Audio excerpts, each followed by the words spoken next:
भाषेतून दावा केला ना, भगवंताची भाषाच वेगळी आहे. अजून लक्षात घ्या, वेगवेगळ्या भाषा आहेत ना, पण देवाला बोलायची कोणती तरी भाषा असेल ना.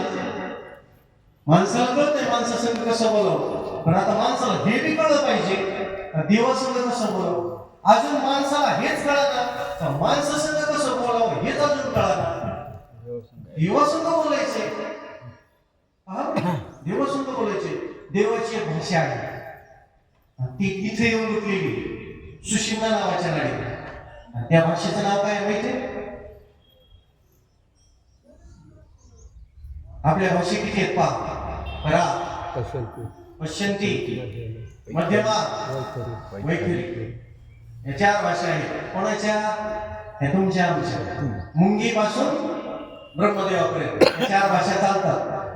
आता थोडक्यातच सांगतो, तुम्ही आदिवासी लोकात गेले आणि त्यांच्या संग बोलायचं ठरवलं तर तुम्हाला बोलता येईल का? बरं तुम्ही बोलले तर त्यांना कळेल का? बरं ते आदिवासी तुमच्या बरोबर तुम्हाला कळेल का?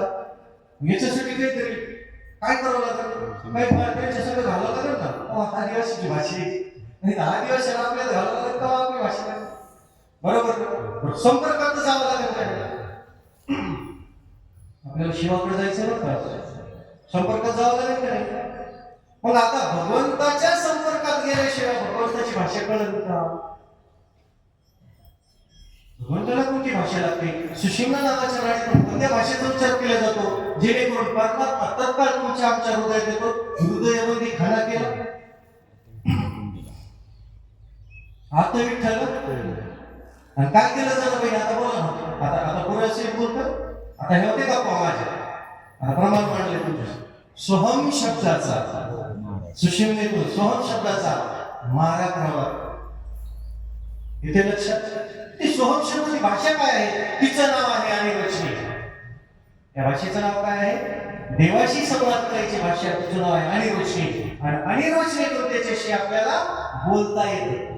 मग तो जनाबाईला दळू लागतो, जनाबाई बरोबर ओव्या करू लागतो, चोखोबांचे ढोरे निवडतो आणि लतीफ मुसलमानाबरोबर त्याचा बोकड कापण्याचा व्यवसायही करू लागतो. येथे ना तीच भाषा मग कबीरजीकडे असली तर त्यांची शेले विणू लागतात. ती भाषा त्यांना अवगत असल्यामुळे पांडुरंग मागे पुढे उभा राहे संभाळीकर आली आघात. आघात म्हणजे हे भावकीने टाकलेले संकट नाही बरं का, हे प्रपंच टाकलेले संकट नाही. तुमच्या साध्यमध्ये त्याच्याशी तदात्म पावल्यानंतर जर काही विक्षेप निर्माण झालाच, संत रूपात येऊ देवतेची संत लक्षात घ्या, संत रूपात येऊ त्याचं निर्धारण करतात. हरी रूपात मागे पुढे सांभाळत राहतात. ध्यानात घ्या, या सुशिमने नाडीतून अनिर्वचनीय भाषेतून त्याच्याशी बोलावं लागतं. आणि अनिर्वचनीय भाषेतून ज्ञानेश्वरी लिहिल्यामुळं तुम्हाला ज्ञानेश्वरी कळत नाही. आता आलं लक्षात? बरेच जण आरडतात ते ज्ञानेश्वरी काही डोक्यात बसत नाही. अरे तिच्या सानिध्यात जा, आदिवासी भाषा कळत नाही मान्य, त्याच्यात राहावं लागेल ना. तर ज्ञानेश्वरीच्या सानिध्यात जा. अनिर्वचनीय नावाची भाषा ही ज्ञानेश्वरी तुझ्यावर कृपा करेल. मग मस्त की तो जा ठेवीला म्हणजे कृपा. मग ही ज्ञानेश्वरी कृपा करते कधी? तिच्या भाषेने गेल्यानंतर, तिची भाषा अनिर्वचनीय भाषा वापर झाल्यानंतर. मग भगवंताशी नवविधा भक्तीमध्ये श्रवण, आत्मनिवेदन, श्रवणातून तुम्हाला या भाषेतून अनिर्वचनीय भाषेतून आत्मनिवेदन नावाच्या भक्तीपर्यंत जायचंय. हा नवविधा भक्तीचा तुमचा प्रवास आहे.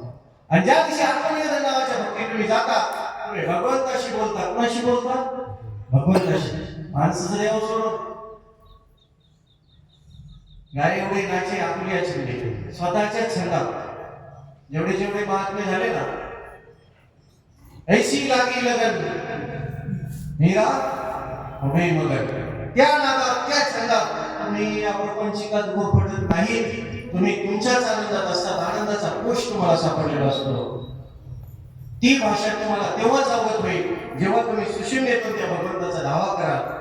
इथपर्यंतच्या साधनेत आल्यानंतर मग शिवाचं प्रागट्य होतं. तुमच्याच अंतःकरणात असणारा शिव मुळाधारापासून तुम्हाला उठायचंय, मुळाधारापासून तुम्हाला उठायचंय, अनाहत पर्यंत यायचंय. जेवढ्या गोपिका होत्या ना त्या अनाहत